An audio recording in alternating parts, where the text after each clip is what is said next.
Halo semuanya, kembali lagi di YouTube channel Revolusi Skill, channel yang lebih banyak membahas tentang konten-konten menarik seputar teknologi, pendidikan, dan keuangan.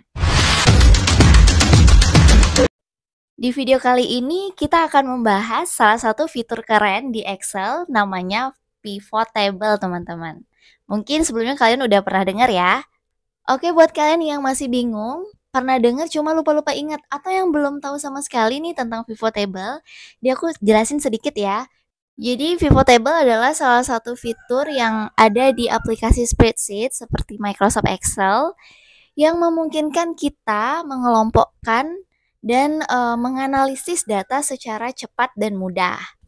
Kita dapat mengelompokkan data berdasarkan kategori yang kita pilih, kemudian menghitung jumlah, rata-rata atau nilai statistik lainnya dari data tersebut dan menyajikannya dalam bentuk tabel yang pastinya mudah untuk dibaca. Nah, supaya teman-teman makin paham, sekarang kita langsung aja ya masuk ke tutorialnya. Misalkan teman-teman punya data seperti ini ya, ada data bulan, handphone, area, penjualan, dan mungkin teman-teman punya data yang lebih banyak daripada ini. Kemudian kalian ingin meringkas, mengelompokkan, atau menganalisa data-data yang ada di tabel ini. Sebagai contoh, kalian ingin mengetahui penjualan handphone berdasarkan area. Atau mengetahui penjualan handphone berdasarkan bulan misalnya. Itu bisa menggunakan pivot table ya. Langkah-langkahnya adalah pertama kita seleksi dulu ya semua data yang ada di dalam tabel, kemudian pilih menu insert.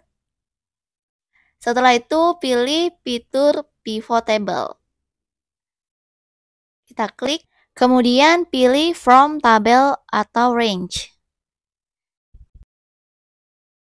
Next akan ada pilihan choose where you want the pivot table to be placed. Jadi kayak di mana kalian akan menempatkan tabel pivotnya. Apakah di worksheet yang baru atau di sekitar worksheet yang sudah kita buat ini. Jadi sekitar tabel semula ya.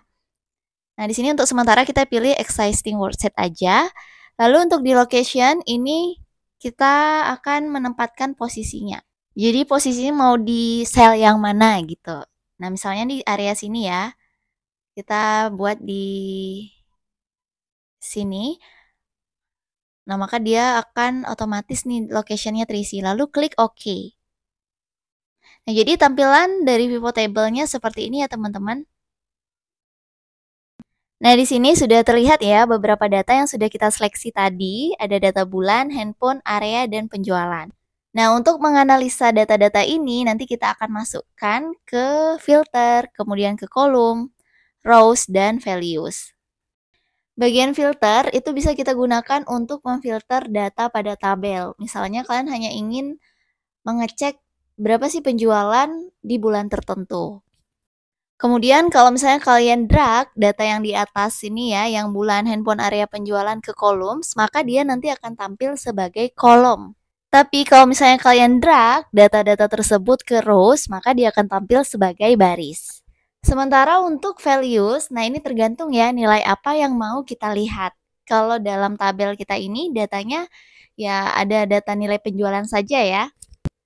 Oke, kita coba ya. Misalnya di sini kita mau mencari penjualan handphone berdasarkan area. Nah, maka kita bisa gunakan data handphone sebagai rows atau baris. Jadi kita tinggal drag aja handphone ke bagian rows-nya. Tarik seperti ini ya, teman-teman. Lalu dilepaskan, ya. Nah, maka di tabel pivot dia akan muncul seperti ini. Jadi ada handphone merek A, merek B, dan merek C. Nah, karena kita akan mencari penjualan HP berdasarkan area, maka nanti area akan kita masukkan ke kolom. Tinggal kita drag aja areanya ke arah kolom, sama ya seperti tadi. Nah, maka tampilannya akan seperti ini. Area akan tampil sebagai kolom. Jadi, ada kolom untuk area Bali, kemudian kolom untuk area Bandung, Jakarta, Kalimantan, dan area lainnya. Nah, di sini bisa kita lihat ya untuk nilainya masih kosong, jadi kita bisa masukkan penjualan ke values. Kita drag seperti tadi, nah maka dia akan muncul nilainya. Nah, biar nggak bingung, ini bisa kita rubah ya formatnya. supaya kita lebih mudah baca angkanya.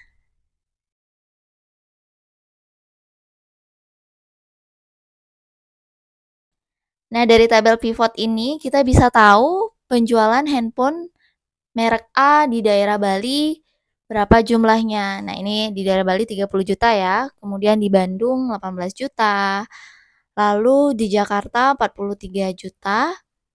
Dan di Kalimantan tidak ada penjualan. Surabaya juga tidak ada penjualan. Begitupun juga untuk handphone merek B ya. Nih kita bisa cek ya, penjualan hanya ada di area Bandung, Jakarta, dan Kalimantan. Oh ya, sama Surabaya lagi satu. Lalu untuk merek C juga sama ya. Bisa kita cek di daerah mana aja terdapat penjualan dan tidak. Poin plusnya lagi nih, Vivo Table ini bisa menampilkan grand totalnya. Jadi kita bisa lihat di sini untuk handphone merek A di seluruh wilayah itu berapa jumlah penjualan totalnya. Nah, bagaimana kalau kita ingin mengetahui penjualan berdasarkan area dan bulan? Kalau tadi kan berdasarkan merek handphone dan area. Caranya hampir sama ya, tinggal kita drag aja bagian area ke rows atau kita gunakan sebagai baris. Lalu untuk bulan kita drag ke kolom atau kita gunakan sebagai kolom ya. Kemudian untuk penjualan kita drag ke values. Nah, maka tampilannya akan seperti ini.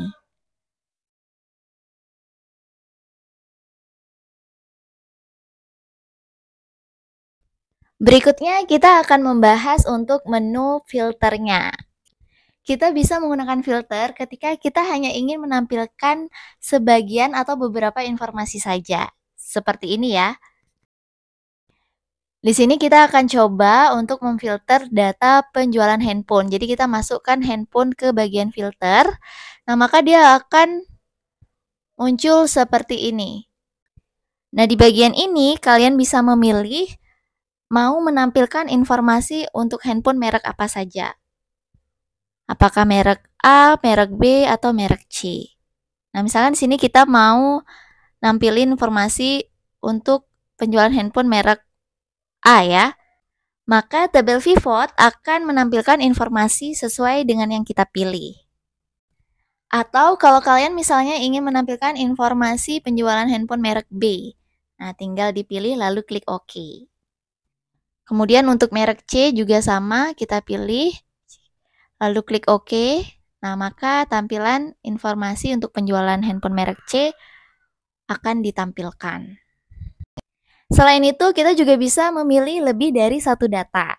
Caranya adalah kalian klik centang di select multiple items ini ya, di bagian paling bawah.